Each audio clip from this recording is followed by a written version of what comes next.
Welcome back to my YouTube channel. I invite you all to my channel. Please subscribe, like, share, and comment to watch new videos. Welcome.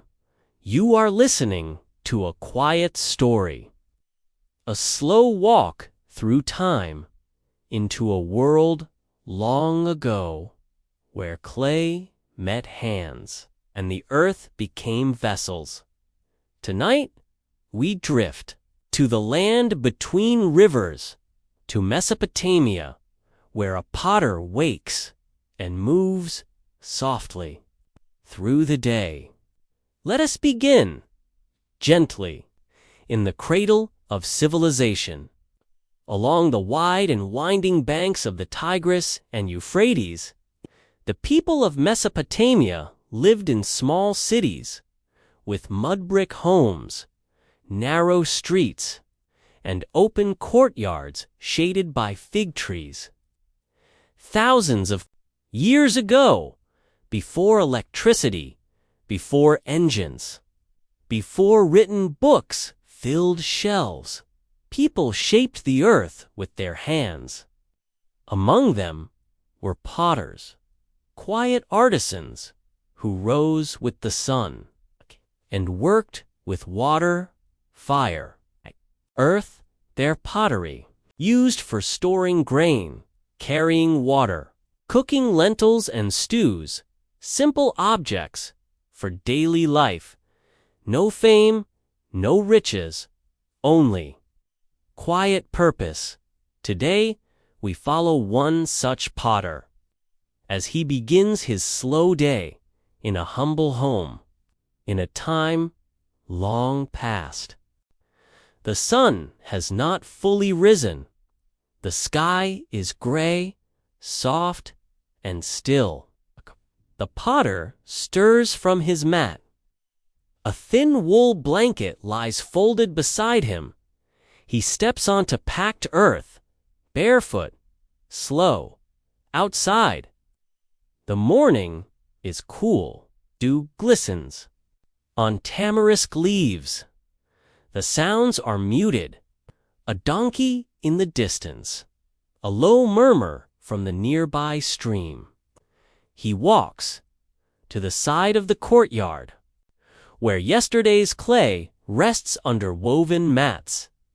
This clay, dug from the banks of the river, is rich, sticky, and heavy. He uncovers the pile and begins to knead it. Slowly, with calloused hands, water is added, little at a time, until the texture feels right. He removes stones, twigs, impurities.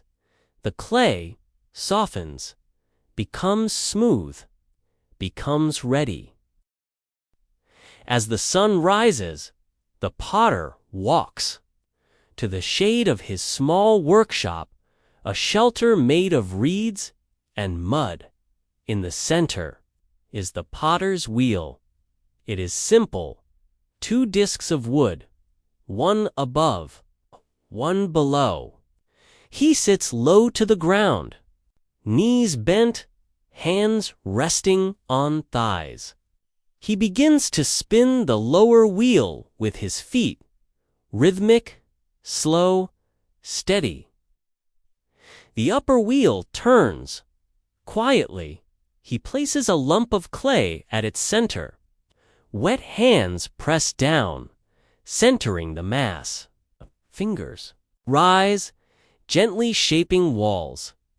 A vessel takes form, a bowl, a jar, a cup, each piece slowly formed, slowly lifted.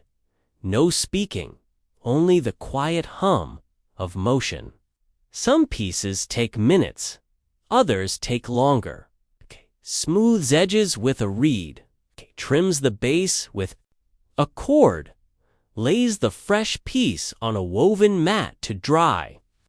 Then begins again. By midday, several vessels line the bench, still soft, still damp. They will dry, For many hours before firing, he rests in the shade, sips water from a clay jug, eats a flat round of bread, and lentils with crushed herbs.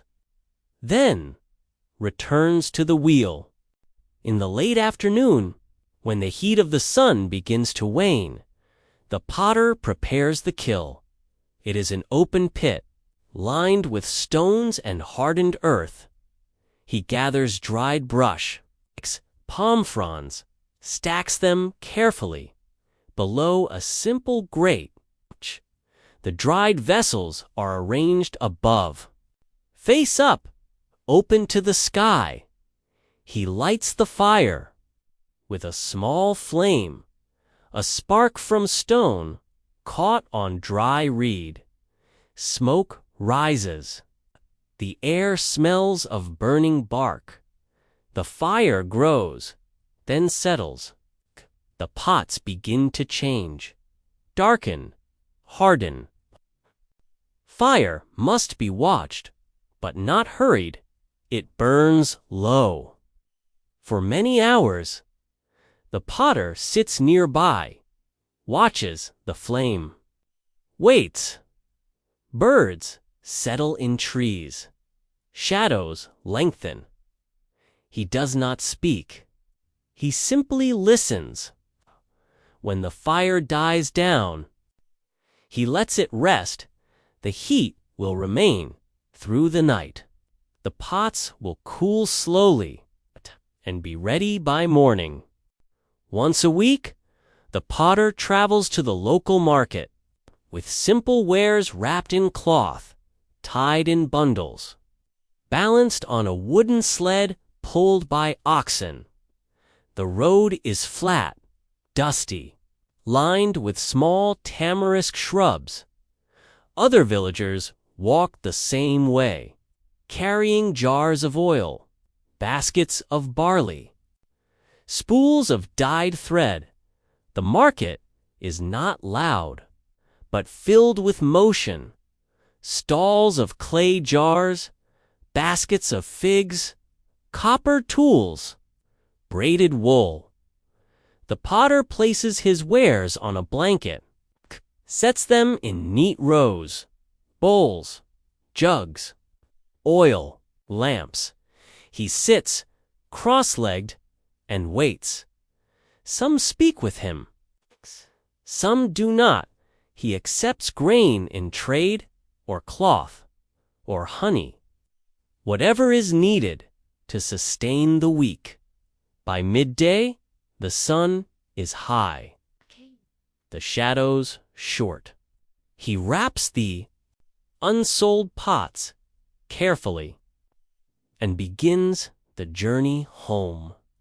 The life of a potter is not quick nor loud. It is made of slow hours, repeating steps, gentle care. Clay, taken from the earth, is softened with water, shaped by hand, hardened by fire. It becomes a bowl, a jar, a vessel to hold oil, water, grain, to serve others quietly. This work, done each day, each season, each year, continues through centuries, passed down from one hand to the next. Now, the sun sets. Over the fields near the river, the potter sleeps, wrapped in soft cloth, his hands still. The fire is gone, the wheel is silent. The clay rests in shadow.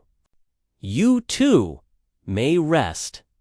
Like the potter, you have shaped your day with care, with quiet rhythm. Let your breath slow, like turning wheels. Let your thoughts drift, like smoke from the kiln. There is nothing more to do. To rest, to sleep, to drift. Good night. From the land of clay and quiet hands. Good night.